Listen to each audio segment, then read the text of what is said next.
করতে চাই এবং চ্যালেঞ্জ নিয়ে এগিয়ে যাচ্ছি।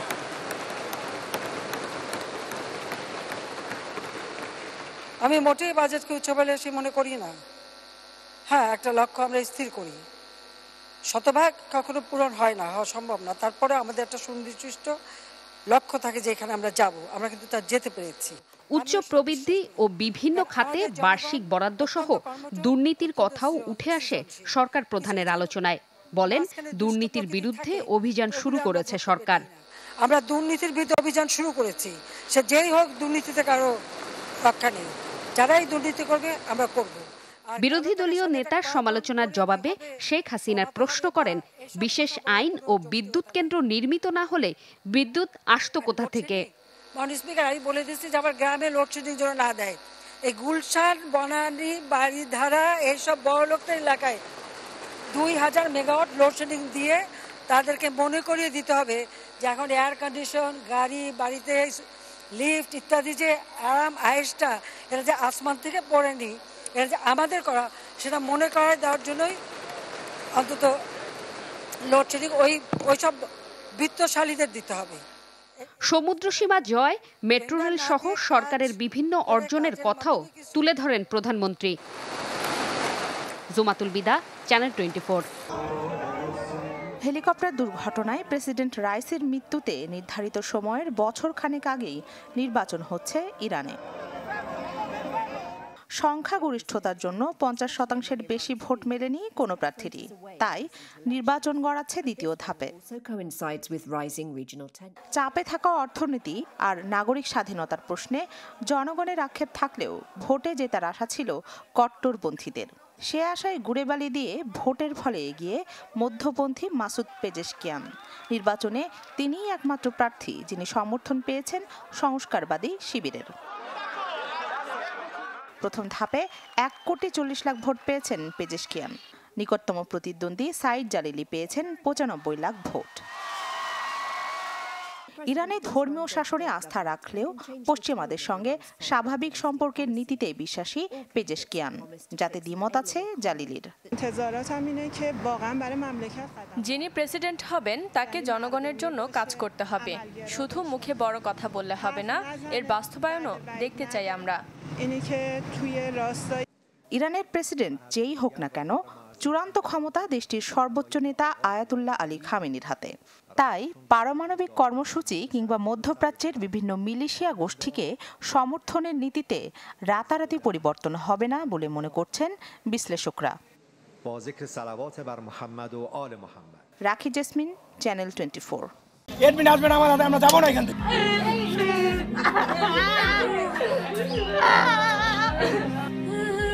এটি শিক্ষা জীবনের একটি বছর নষ্ট হওয়ার আহাজারি। রাত পোহালেই এইচএসসি পরীক্ষা, কিন্তু টাকা দিয়েও এখনো প্রবেশপত্র হাতে পায়নি ঠাকুরগাঁওয়ের রুহিয়া ডিগ্রি কলেজের 42 জন ছাত্রছাত্রী। ফর্ম ফিল আপের জন্য স্টাফে একজনকে টাকা দিচ্ছি, ও বলছে আমাদের ফর্ম ফিল আপ হয়ে যাবে, কিন্তু এখন ফর্ম ফিল আপ হয় নাই। পরীক্ষা আমাদের 30 তারিখের সামনে রবিবারে, আমরা টাকা দিয়েছি 4000 করে, কিন্তু এখন আমরা অ্যাডমিট পাইনি। এখন আমরা পরীক্ষার দিন কি করব? আমরা পরীক্ষা দিতে পারবো কি পারবো না। ভুক্তভোগীরা জানান, ফর্ম ফিল আপের আশ্বাস দিয়ে নির্দিষ্ট পরিমাণে অর্থ নেন কলেজের এক ল্যাব অ্যাসিস্ট্যান্ট, কিন্তু পরীক্ষা চলে এলেও আসেনি প্রবেশপত্র, সেই সাথে ওই স্টাফও পলাতক। টাকা দিয়েছি মিজানুর রহমান সাবু ভাইকে, উনি বলছিল যে 100% শিওর দিছিল যে ফর্ম ফিল আপ হবে, কোনো টেনশন নেই। তো আমরা সে বিশ্বাস করে টাকা দিছি। আমি দিছি হচ্ছে 4000 টাকা, এডমিট পাইনি। মোটামুটি 40 জনের উপরে হবে, তাদের জন্য উচিত শিক্ষা হওয়া উচিত। এখন আমাদের কয়েকজনকার এখনো হয় নাই। এখন আমি কি করব সেটাই ভাবতেছি।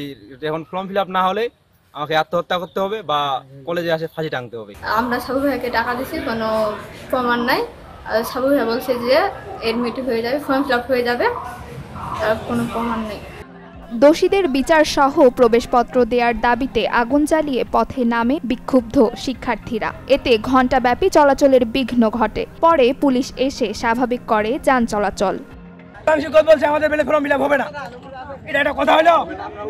আমরা এখান থেকে উঠবো না, সব শেষ, আমাদেরকে ফর্ম ফিল আপ করা লাগবে। 42 জন ছাত্রের কাছ থেকে রুইয়া কলেজের একজন স্টাফ নাম অনেক আজকে হয়নি। এই কারণে ছাত্ররা উত্তেজিত হয়ে পড়ে রাস্তায় ব্যারিকেড দেয় আমরা সেগুলো এসে ক্লিয়ার করে দিলাম। অপরদিকে কলেজ কর্তৃপক্ষ জানান টাকা নেওয়ার বিষয়ে তারা অবগত ছিলেন না। ফর্ম ফিল আপ কমিটি থাকা সত্ত্বেও কলেজ স্টাফের হাতে টাকা দেয়া ঠিক হয়নি বলেও মন্তব্য করেন। তবে এ ব্যাপারে ব্যবস্থা নেওয়া হবে বলে জানিয়েছেন কলেজটির অধ্যক্ষ। এটা আমাদের ফর্ম ফিল আপ কমিটির বাইরে কে বা কারা টাকা নিয়ে এই কাজটা করছে আর কি, আমাদের ফর্ম ফিল আপ কমিটির মধ্যে এরাই করেনি। এই বিষয়টা অবশ্য আমিও জানি না, কালকে শুনতেছি আর কি লোকমুখে। যার নামে অভিযোগ, যে ল্যাব অ্যাসিস্ট্যান্টের নামে অভিযোগ, তাকে কি আপনারা জিজ্ঞাসাবাদ করছিলেন? তখন মোবাইল দেওয়া হইলো, মোবাইল রিসিভে করে না। এখন দেখি আজকে ও দেখা করে নাকি আজকে আমি লোক পাঠাবো। যারা অকৃতকার্য হয়েছে তাদের form fill up board form fill up করাচ্ছে না। আমাদের এখানে এক কর্মচারী সেটা টাকা নিয়েছে, সেটা দায়বদ্ধ কর্তৃপক্ষ না, এবং সভাপতি এটাও বলে দিয়েছে জরুরি মিটিং ডাকায় যে কর্মচারী নিয়েছে তাকে সাসপেন্ড করার জন্য আমাদেরকে বলছে। রুহিয়া ডিগ্রি কলেজে নিয়মিত অনিয়মিত 500 জনের মধ্যে ফর্ম ফিল আপ করেছে মোট 417 জন। Desk report, channel 24।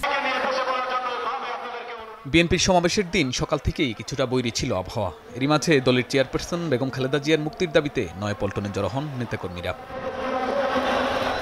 কর্মসূচিতে অংশ নিতে বিএনপি প্রধান মুক্তি নেওয়া পর্যন্ত রাজপথে থাকার ঘোষণা দেন তারা। মুক্তির আন্দোলন শুরু হয়েছে, ইনশাল্লাহ এই সরকারের মুক্তি দিতে বাধ্য হবে। ছাত্র দলের নেতৃত্বে বিএনপির যে এক দফা দাবি অবশ্যই বাস্তবায়ন হবে। আন্দোলন সংগ্রামের মাধ্যমে দেশনেত্রী বেগম খালেদা জিয়া দ্রুত মুক্তি পাবে এবং বিদেশে উন্নত চিকিৎসা গ্রহণ করতে পারবেন। নেতারা বলেন, দেশে আইনের শাসন নেই, তাই প্রতিরোধই একমাত্র পথ। সরকার পতনের আন্দোলনে ব্যর্থতার জন্য দায়ী করেন রাজপথে সিনিয়র নেতাদের অনুপস্থিতি দিকে। বাংলাদেশে যদি অন্যায় আইন হয়ে যায় তাহলে প্রতিরোধ কর্তব্য হয়ে পড়ে। আমরা যথাসময়ে আমরা মাঠে থাকি না। প্রিয় ভাইয়েরা, অনেক দুঃখের কথাটা বললাম। কেন বললাম? 28 তারিখে যে আন্দোলন আমরা করেছিলাম সেই 28 তারিখে কিন্তু ফলাফল চূড়ান্ত হয়ে যেত। খালেদা জিয়া গুরুতর অসুস্থ দাবি করে তার নিঃশর্ত মুক্তির দাবি জানান বিএনপি মহাসচিব। নইলে যে কোনো পরিণতির জন্য প্রস্তুত থাকতে হুঁশিয়ারি দেন সরকারকে। আমরা খুব পরিষ্কার করে বলতে চাই, দেশনেত্রীকে মুক্ত করুন, অন্যথায় আপনাদেরকে যে কোনো পরিণতির জন্য তৈরি থাকতে হবে। ভারত ইস্যুতে আবারও কথা বলেন মির্জা ফখরুল। ক্ষমতাসীনরা দেশকে বিকিয়ে দিচ্ছে বলেও অভিযোগ তার। আপনি তো সব সময় দিয়ে দিয়েছেন। এর আগে আপনি বলেছিলেন আমি তো উজাড় করে দিয়েছি। আপনি তো উজাড় করে দিয়েছেন, আমরা বাংলাদেশের মানুষ কি পেল, বাংলাদেশের মানুষ এখান থেকে কি পেয়েছে বলতে পারে।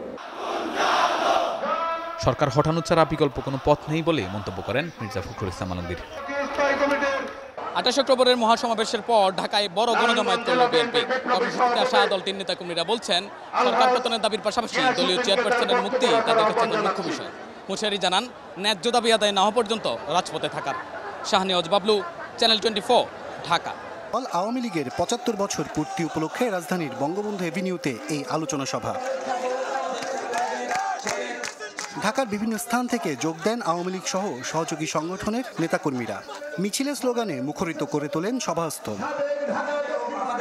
দলটির কেন্দ্রীয় নেতারা বিএনপি জামাতকে হুঁশিয়ার করে বলেন, আন্দোলনের নামে রাজপথে অগ্নিসন্ত্রাস মেনে নেবে না জনগণ। আঘাত আসলে দেওয়া হবে পাল্টা জবাব। জানান, খালেদা জিয়ার মুক্তির জন্য যেতে হবে আদালতে। বিএনপি জামাত সাম্প্রদায়িক শক্তি, তাদেরকে আমরা বলতে চাই, আমরা আছি, আমরা সরকারে আছি, আমরা রাজপথে আছি। এখন যেন মিথ্যাচার করেন আপনারা। আমরা বারবার বলেছি, বেগম খালেদা জিয়ার মুক্তির পথ একমাত্র আইনিভাবে খোলা আছে।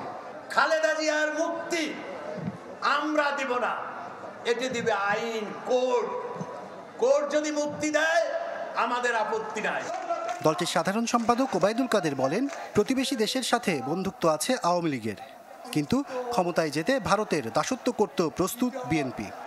আমাদের সাথে বন্ধুত্ব, আপনারা দাস হয়েও ভারতের সমর্থন চান।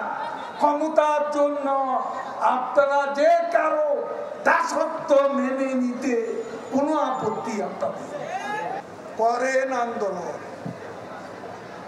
তবে আন্দোলনে সহিংসতার উপাদান যুক্ত হলে খবর আছে।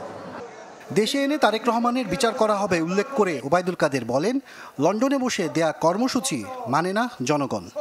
ওই দুর্নীতিবাজকে দেশে ফিরিয়ে আনতে হবে, বিচার করতে হবে, সব তদন্ত হবে, কে কত টাকা বানিয়েছে। আশরাফুল আলম আকাশ, চ্যানেল 24, ঢাকা। দেশীয় উৎস থেকে কাঙ্ক্ষিত হারে রাজস্ব আদায় না হওয়া, বিদেশি টাকার প্রবাহ কমে যাওয়া এবং একই সাথে বাস্তবায়ন দক্ষতার উন্নতি না করায় চাহিদা অনুযায়ী এডিপির আকার বাড়াতে পারছে না সরকার। চলতি 2023-24 অর্থবছরের সংশোধনের পর যা নামিয়ে আনা হয় 2,54,000 কোটি টাকায়, কিন্তু সেটি বাস্তবায়ন করতে গিয়েও বড় ধাক্কা এসেছে গেল 4 বছরের মধ্যে। প্রথম 11 মাসে যেখানে ব্যয় হয়েছে মাত্র 1,46,375 কোটি টাকা, যা বরাদ্দের মাত্র 57.5%। আইএমইডির তথ্য অনুযায়ী কেবল মে মাসেই গেল বছরের তুলনায় ব্যয় কমেছে প্রায় 6,000 কোটি টাকা। অথচ গেল এক যুগে এই হার বাড়ানোর নানামুখী উদ্যোগ নিয়েছিল পরিকল্পনা মন্ত্রণালয়। সাবেক প্রতিমন্ত্রী শামসুল আলমের মতে ধীরগতির পেছনে বড় কারণ নির্বাচনী বছর। এছাড়া অদক্ষতা ও আর্থিক টানাটানিও প্রভাব ফেলেছে এডিপি বাস্তবায়নে। নির্বাচনের জন্য 3-4 মাস আসলে বাস্তবায়নটা পিছিয়ে থাকতে পারে। তার কারণ হলো সব কর্মকর্তারা নানানভাবে ব্যস্ত হয়ে পড়েন। এগুলো কর্মকর্তার দিক থেকে যারা জননেতা তারা তো নির্বাচনে ব্যস্ত, যারা দাঁড়িয়েছেন, যারা সহযোগিতা করেছেন, সবাই তো কোনো না কোনোভাবে বাস্তবায়নে যুক্ত থাকে। আগের চ্যালেঞ্জের সাথে এখনকার চ্যালেঞ্জের পার্থক্যটা হলো এই, আগে ছিল বাস্তবায়নের সক্ষমতার সমস্যা, এখনকার সমস্যাটা একটু ভিন্ন। এখনকার সমস্যা হলো আর্থিক প্রাপ্যতা হলো এখন সমস্যা, সম্পদের লভ্যতা হলো এখন সমস্যা। আইএমইডির হিসাবে গেল 5 বছরের মধ্যে সবচেয়ে বেশি ব্যয়ের হার ছিল 2021-22 অর্থ বছরে। টাকার অঙ্কে যা ছিল 1,42,000 কোটি। অথচ এই 3 বছরে খরচের অঙ্ক বাড়ানো গেছে মাত্র 4,000 কোটি। ফলে শেষ মাসে এসে বাস্তবায়নের বড় চাপ পড়েছে পরিকল্পনা মন্ত্রণালয়ে, যেখানে লক্ষ্যমাত্রা অর্জনে ব্যয় করতে হবে রেকর্ড 1,08,000 কোটি টাকা, যা এর আগে সম্ভব হয়নি কখনোই। তাই বিশেষজ্ঞদের শঙ্কা, শেষ মুহূর্তে তাড়াহুড়ো করতে গিয়ে আপোষ করা হতে পারে গুণগত মানে। বার্ষিক উন্নয়ন কর্মসূচি বাস্তবায়নের যেই পুরো কাঠামোটা এবং এটার যে মূল্যায়ন পদ্ধতি, এইটা নতুনভাবে পুনর্বিবেচনার সময় চলে এসেছে। অষ্টম পঞ্চবার্ষিক পরিকল্পনা এই বিষয়টি গুরুত্ব পাবে আমি প্রত্যাশা করি। গড় বাস্তবায়নের হার গত এক যুগে যেটা দেখেছি 85% হয়।